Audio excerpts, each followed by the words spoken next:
Welcome once again to SoCo Chat, a podcast where we hear directly from county leaders, discuss the latest news, and talk about all things concerning our beautiful corner of California known as Sonoma County.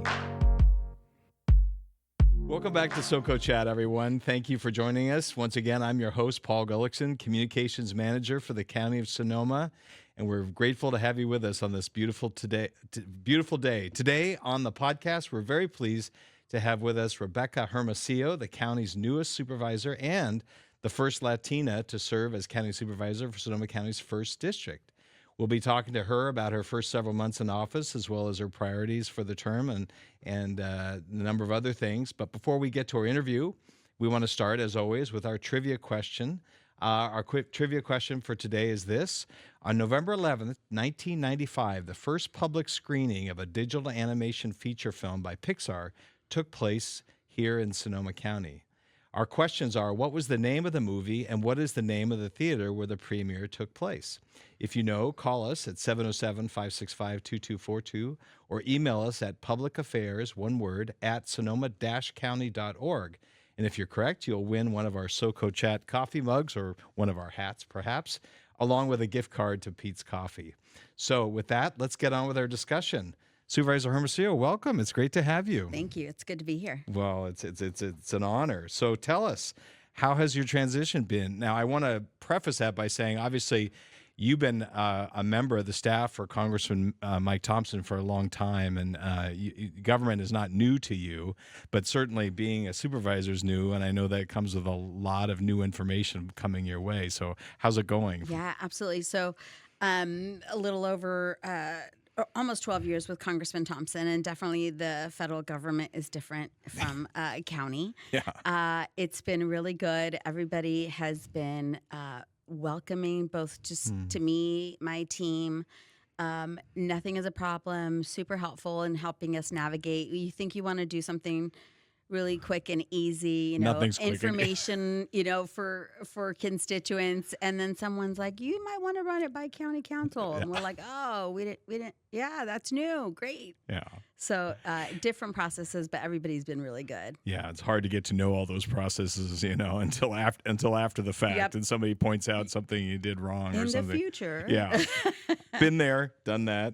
So what's been the biggest surprise for you about your new position?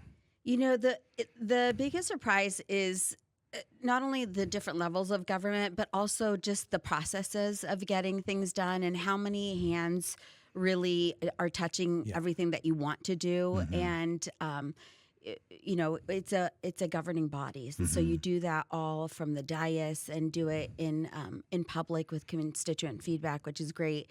And it's also very different from the federal government. So it's been new and different and exciting, and I literally cannot say enough about the county team, the family, my colleagues on the dais. Everybody has been amazing to work with. Yeah, I couldn't agree more. I mean, this county is loaded with some incredibly talented people who are devoted to community service, right? And that really shows.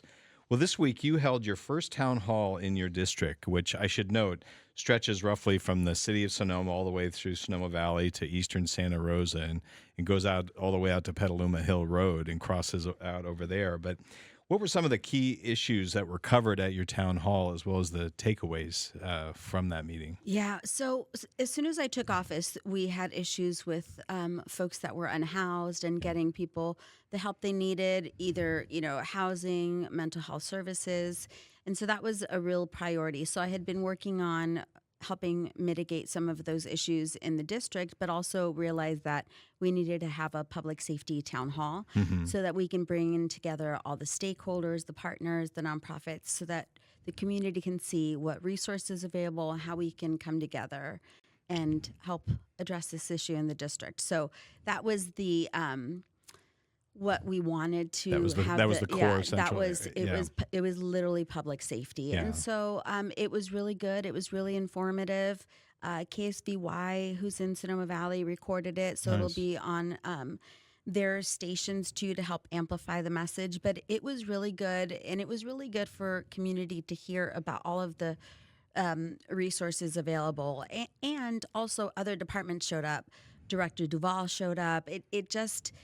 Goes to show kind of like the unity of the county family and other departments supporting my work in the district, and I appreciate it. That's terrific. Yeah. Do you plan to have more of these town halls in the There future? will absolutely be more. Yeah. It's amazing. People do crave just being together, even fit in a physical space like Yeah. that. So, well, that's fantastic. Well, if you don't mind, I'd like to take a step back and ask, since this is our first time we've had a chance to have you on SoCo Chat, what inspired you to run for county supervisor in the first place? It goes back a few years. I had been asked in the past while I was with Congressman Thompson to run. I never wanted to run against an incumbent. I didn't feel like it was the right time. I felt like there was still more work that needed to be done. Personally, in Mike's office, in the congressman's office, for me, I was working on getting a degree. My dad was sick. Like, it was never the right time. And then it just so happened that Supervisor Gorin decided on not running, and she was looking at who she wanted to replace and, take up where she's left off. And so she asked me, and I thought about it. I visited with my family and obviously talked to the congressman. He's a great mentor and friend. And everybody was behind me and supported me in running. So here we are. Well, that's great. Well, one of the most memorable moments of your of your first meeting as supervisor, when you were sworn in on January 7th, was that swearing-in ceremony, and it was very cool. You had your mother participate in administering the oath of office. What did that mean to you? Oh, it was so awesome. She is a trooper, and she was 80. She's 87. She's going to be 88. And for her to be able to do it in Spanish, it was like a true honor, for her and for me. Plus also the outpouring of support, the people that showed up, it really is a testament to the community that I bring with me that I really want to continue to foster. Well, there was a lot of energy and a lot of people on their feet that day applauding. And It was that was awesome. wonderful. Yeah. Well, so you are the first Latinx female to occupy a seat on the board of supervisors. What does that mean to you and the impact that's having in the community? It's I have a different perspective, right? It's different from someone that's monolingual Sure. and what it means. And so I think that's a really good question for me to ask community, like, what does it feel like having me on the dais? But for me, it's a like a blessing and also like a burden, right? Like, how do we serve a community that is generally underserved, that is hard to tap into, that is fearful of government, particularly and right now. absolutely. And so how do we create bridges so that people can get the help they need? And so I carry that as like a significant burden, and making sure that we're doing the right thing for the majority of people and everybody's different needs. So it's a blessing, and also it weighs heavy to make sure we're doing the right thing. I can feel that. Well, so now that you are beginning to settle in, what are some of your priorities as supervisor for the First District? It really was around getting in touch with constituents and understanding their needs. And again, it's first Latina. I speak a language they can understand mostly. There's other dialects in the county that I don't speak. And so how do we access everybody? How do we break down the barriers so that people can access government and go to a safe place to get the help they need? And so out the gate, I created a form called Give the Government a Call. So it has the different levels of government. It's in Spanish and English. So everything I do is bilingual. And if it's written documents, it's both Spanish and English. And it breaks down the tiers of government. So federal government, if you need help, for example, with X, Y, Z, it tells you what type of casework they work on, your local elected officials, their contact information, and in the same all the way down to the city level. So it's really important to break down the barriers to access government. It also is really important to be in community so that they can see you. I was at a creek cleanup over the weekend. We had the town hall. I go to the Springs Plaza where we have an unhoused resident that likes to bring in lots of stuff there. So helping organize that space. So it's about being in community, breaking down barriers to accessing government, and then helping my colleagues how we provide services to constituents. And that means something that I'm really passionate about is piloting a case management system so that all supervisors can track constituent inquiries and constituent casework Yeah. so we can be most effective. Yeah, I look forward to hearing more about that. Yeah. But in terms of breaking down those barriers, I mean, there's such one of those barriers is trust, right? I mean, there's been historic distrust in some cases of government, and I know that you're working with trusted leaders in the community. Is that Yeah. part of your connections? It is part of that. And then also in doing business differently, right? Having evening office hours. I did it, I think, in week 6 of being on the job. I had evening office hours. It was, I think we were doing 6 to 8, and it was almost 9 o'clock. There was a line out the door. There was a lot of people that showed up to get help. And again, it's looking at how we do business and how should we be doing business for people that need help. You don't generally need help Monday through Friday, 9 to 5. So looking at things a little different.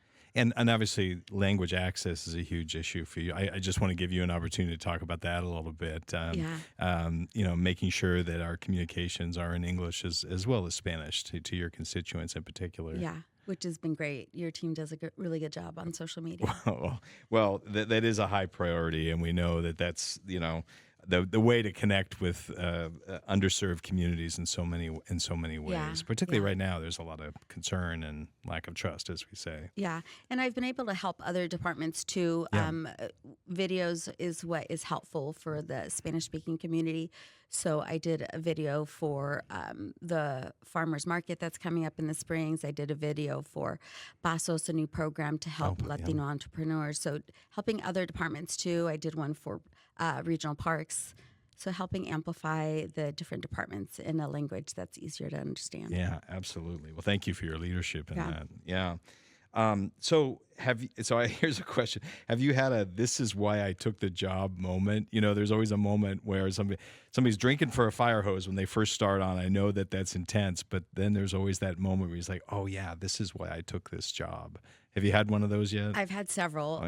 So my first one was on the campaign trail, and I say this because it was my first moment that resonated with me. Like, this is why I'm running. Yeah. And it was at my campaign kickoff. Hundreds of people showed up. It was a beautiful event. And I had someone from the wine community that had sponsored the event that was there. And I had a friend of mine who works in the fields that was there. And they were both guests. One was a sponsor, one bought an individual ticket. And they're both guests at my event. And so when I could see them talking, that was my aha. This is why. Yeah. And then building connections. Exactly. And then there's been several in the board. We adjourned one of our board meetings in honor of a woman who did a lot of work for farm workers, for female farm workers, and we did it in Spanish for her family, and that meant a lot. And then just a few weeks ago, a farm worker from outside of my district, I think he was coming from Supervisor Gore's district, came up to the dais and apologized for, he apologized and then gave his comments. And I asked the Chair Hopkins, if I could say something to the constituent. And I told him that in Spanish that he doesn't need to apologize for giving his comments, that is what we're here for. So just being able to reassure him that everyone is welcome in the dais and to give their opinion. Yeah, that's wonderful. Is there anything else you'd like to make sure you share with our listeners today about your priorities? It's really about being in community. I'm a new supervisor in a new district, but I am absolutely not new to the district. It's a different hat that I wear. And so I encourage community, if there is an event that they're having that they want to invite me to, please do send me a note. I try to be everywhere as much as possible. And I want to get to know the constituents and our needs, and just send me a note. I'm happy to be there if I can't. My team will be there. We just really want to be in community to get a real good pulse on what the needs are. Yeah, I want to give a shout out to your team too. You've got a great staff, Katie and the crew, and we enjoy working with them. Yeah, absolutely. I have Katie and Anna in Santa Rosa and Betsy and Jessica in the Valley, but they're amazing. Thank you. That's great. Well, I have a question for you, which we often ask our guests. Okay. And do you have a favorite local restaurant or a place you like to go to unwind? I don't unwind yet. I hear that happens on year 2. Maybe years down the line. But I do have a favorite spot. It depends on where I'm at. In the valley, historically, has been Hacienda. It's a great place to go have a quick dinner and Oh, just yeah, really sure. good food. So if I'm not getting really good Mexican food from my mom, Yeah. that's where I go. Okay. And then Molcajetes in Santa Rosa. Oh. My cousins own it. It's a great place. Oh, is that right? I love that place. Tamarind margarita is my go-to. It's great. Hey, I can I can endorse that one. Yep. Absolutely. Well, so if people listening want to get involved or help out in your district, what's the best way for them to do that? Just call. I think it's 565-2241. Don't quote me. I haven't memorized it yet. Or District 1 at sonoma-county.org. We check. It literally comes to my inbox too. We change the settings because I want to see constituent feedback. Sure. And so call, email, invite us, reach out, whatever folks need help with. We're here to help.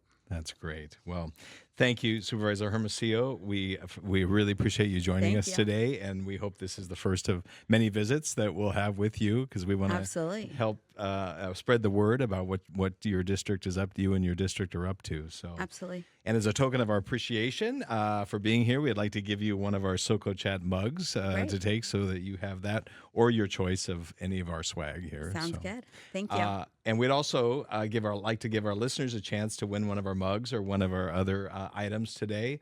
If you are the first to answer our trivia question, and our question for today is this. On November 11th, 1995, the first public screening of a digital animation feature by Pixar took place here in Sonoma County. Our question is two-part. What was the name of the movie, and what is the name of the theater where the premiere took place? If you know, call us at 565-2242 or email us at publicaffairs@sonoma-county.org. And if you're correct, you'll win a SoCo Chat mug or a flask or one of these other items, along with a gift card to Pete's Coffee. In the meantime, we hope you continue to follow us on Spotify, Apple Music, Amazon, and of course, YouTube. And we hope to see you all again next time. Thank you. And thank you, Supervisor Thank you. Hermosillo. Good to be here.